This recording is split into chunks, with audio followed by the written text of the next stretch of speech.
So at this point, if I go and I run my simulation, I'm going to see that I'm starting to have something that's coming together. I'm going to have the front wheels that are in place.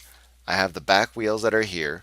The entire body is attached to the wheels, so it's no longer going through the wheels or having the wheels explode. Now that being said, we do still see that there's a few parameters that we may need to specify because the back wheels are currently kind of spinning in place. They're just kind of spinning a little bit on the ground. And that's because right now we have, some weight that's being applied by the whole assembly onto the pivot, onto the wheels, and that pivot does not have any material since we did not create any collision geometry for it. Now, the way we'll resolve this in this case is by going in and specifying that the pivot in the back is actually not going to be free. We're going to be using specific values from the input of the operator to be able to control the position of that pivot. And so here I'm going to make this motorized, and I'm going to do the same here for the back wheels because that's where we're getting propulsion from for this vehicle. And so that's also going to be motorized. Now if I go and run, I see that I have a very stable system. Everything is in place, nothing's moving within the actual assembly that I've created.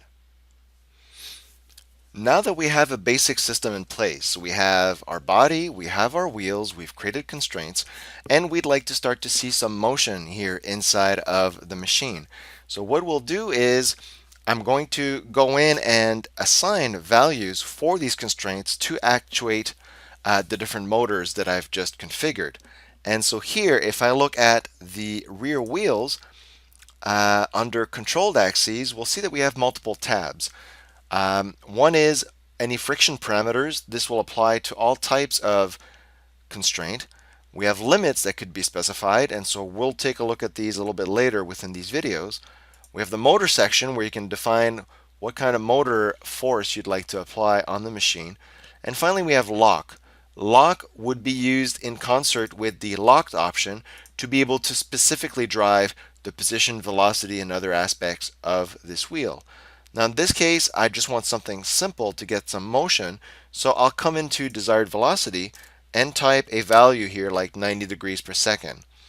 Now we're going to see that this is trying to move and it's not going anywhere. That's because right now I have only specified that the mechanism level grid should be of type ground and not the assembly level grid.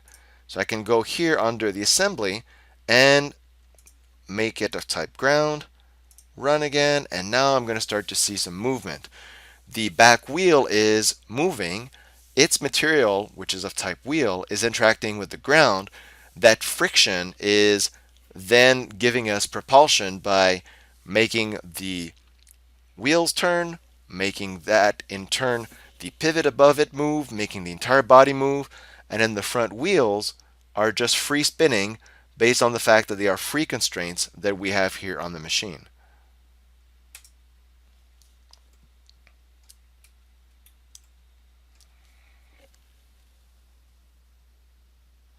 We could do something similar with the back pivot by going in and choosing the pivot, specifying that we want, let's say, 5 degrees per second, and then running.